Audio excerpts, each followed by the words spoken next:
નમસ્કાર વિદ્યાર્થી મિત્રો, ફરીવાર હું સુશીલ કળસરિયા આપ સૌનું એજ્યુકેશન હબની અંદર આપ સૌનું ફરી એકવાર હાર્દિક સ્વાગત કરું છું. વિદ્યાર્થી મિત્રો, આજનો વિડીયો હું લઈને આવ્યો છું VNSGUનો, જે ખાસ કરીને FY BCom સેમ 2ના વિદ્યાર્થીઓ માટે છે. અને એ શેના માટે કે મોસ્ટ IMP ક્વેશ્ચન્સ, પણ કયા વિષયના? ઇકોનોમિક્સ. વિદ્યાર્થી મિત્રો, ઇકોનોમિક્સના મોસ્ટ IMP ક્વેશ્ચન્સની ઘણા વિદ્યાર્થી મિત્રો આતુરતાપૂર્વક રાહ જોઈ રહ્યા હતા. તો આજનો વિડીયો સ્પેશિયલ એના માટે છે. તો ખાસ કરીને વિદ્યાર્થીઓ અંત સુધી આ વિડીયો સુધી જોડાયેલા રહેજો. બીજી વસ્તુ, આ વિડીયોને બને તેટલો તમારા ફ્રેન્ડ સુધી પણ શેર કરજો, જેથી કરીને એ પણ આ બધા મોસ્ટ IMP ક્વેશ્ચન્સ મેળવી શકે. ચલો આગળ વધીએ. વિદ્યાર્થી મિત્રો, સૌ પ્રથમ આપણો પ્રથમ ક્વેશ્ચન છે, explain with the help of diagram the long run equilibrium position of a firm under perfect competition market. કે ભાઈ પૂર્ણ હરીફાઈમાં લાંબા સમયગાળાની જે આપણે સંતુલન છે, બરાબર, લાંબા ગાળાની સ્થિતિની આકૃતિ છે, આપણે પૂર્ણ હરીફાઈમાં જણાવવાની છે. એટલે કે પૂર્ણ હરીફાઈવાળા બજારમાં પેઢીની લાંબા ગાળાની સંતુલનની સ્થિતિ આકૃતિની મદદથી સમજાવો. બરાબર. બીજું, અંડર વિચ સર્કમસ્ટન્સીસ, એટલે કે કઈ પરિસ્થિતિમાં the price discrimination can be possible and profitable, કે કિંમત ભેદભાવ કયા સંજોગોમાં શક્ય અને નફાકારક બને છે. આપણને બધાને ખબર છે જે પ્રાઇસ ડિસ્ક્રિમિનેશન છે એ હું સમજાવી દઉં. બરાબર. ફોર એક્ઝામ્પલ, કોઈ એક વસ્તુ છે, એની પ્રાઇસ તમે જોવા જાઓ તો કતારગામમાં 100 રૂપિયા છે, તો એવું પણ બને કે ને કે વેસુ બાજુ જાઓ તો એની પ્રાઇસ 200 રૂપિયા હોય. તો આ બંને વચ્ચે જે ફરક પડ્યો ને એ શું કહેવાનું? પ્રાઇસ ડિસ્ક્રિમિનેશન કહેવાનું. બરાબર. તો એ કયા સંજોગોમાં શક્ય છે અને નફાકારક બને છે. હવે ત્રીજો question, explain with the help of diagram the short run equilibrium position of a firm under monopolistic competition market. જેના અર્થ આપણે થાય છે ગુજરાતીમાં ઇજારાયુક્ત હરીફાઈવાળા, બરાબર, અહીંયા નીકળી ગઈ છે, હરીફાઈવાળા બજારમાં ટૂંકા ગાળામાં પેઢીની સંતુલનની સ્થિતિ આકૃતિની મદદથી સમજાવો. બરાબર. આ પણ એના ઉપર આધારિત છે, ઇજારાયુક્ત હરીફાઈના જે ટૂંકા ગાળાની પેઢીની સંતુલનની સ્થિતિ પર આધારિત છે. ચોથું, discuss the factors affecting real veggies, કે વાસ્તવિક વેતનને અસર કરતા જેટલા પણ પરિબળો છે એ આપણે આની અંદર સમજાવવાના છે. આ ખાસ કરીને જવાનું છે.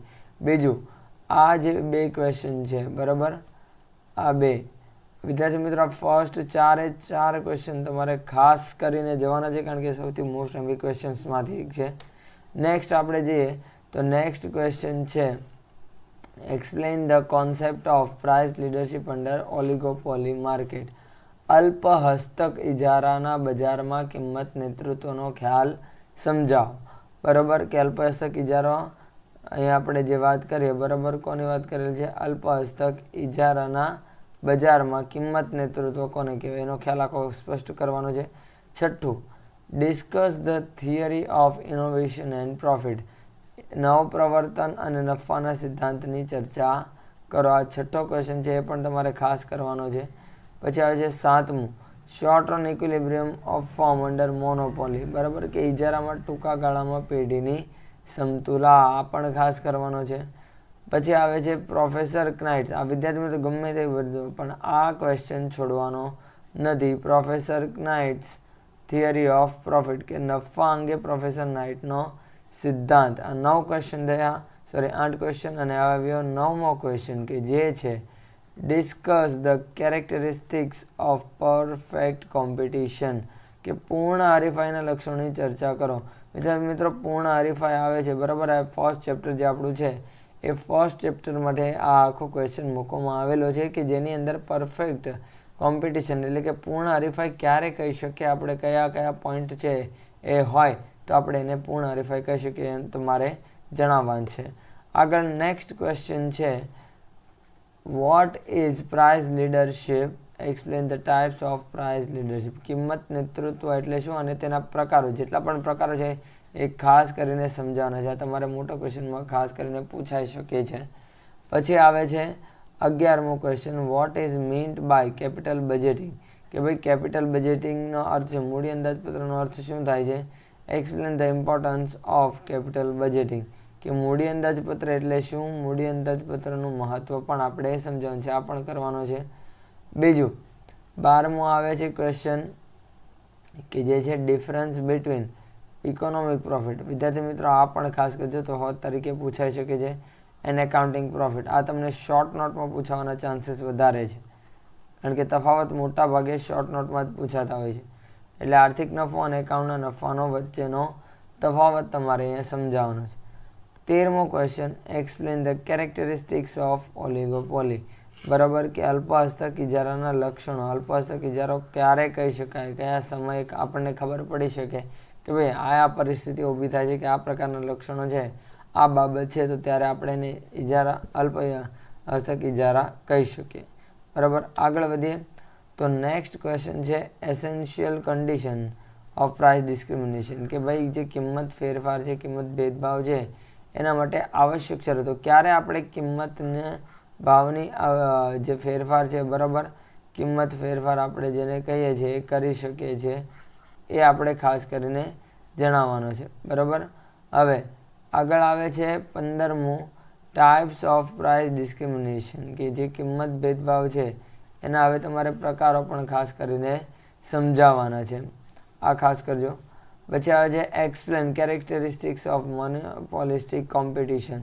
ઇજારાયુક્ત હરીફાઈના લક્ષણો. વિદ્યાર્થી મિત્રો આ લક્ષણો મોટા ભાગે ખાસ કરીને તમારે કરવાના છે, લક્ષણો છોડવાના નથી, કારણ કે એની અંદર પોઈન્ટ્સ આવતા હોય છે સામાન્ય રીતે ઘણીવાર, તો એ પોઈન્ટ્સ તમારે સમજાવવાના રહેશે, જેમાં આપણે ઇઝીલી માર્ક્સ કવર કરી પણ શકીએ છીએ.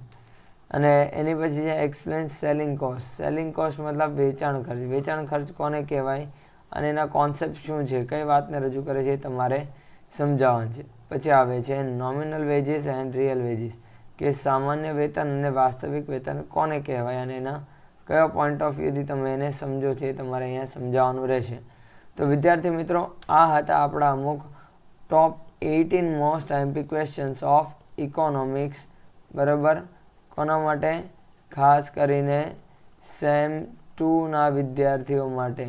બરાબર, હવે વિદ્યાર્થી મિત્રો આ વિડીયોને બને એટલો શેર કરજો, જેથી કરીને જેટલા પણ સ્ટુડન્ટ્સ ઇકોનોમિક્સની અંદર મોસ્ટ આઈએમપી ક્વેશ્ચન્સ શોધી રહ્યા છે તેના સુધી આ જરૂરથી પહોંચે.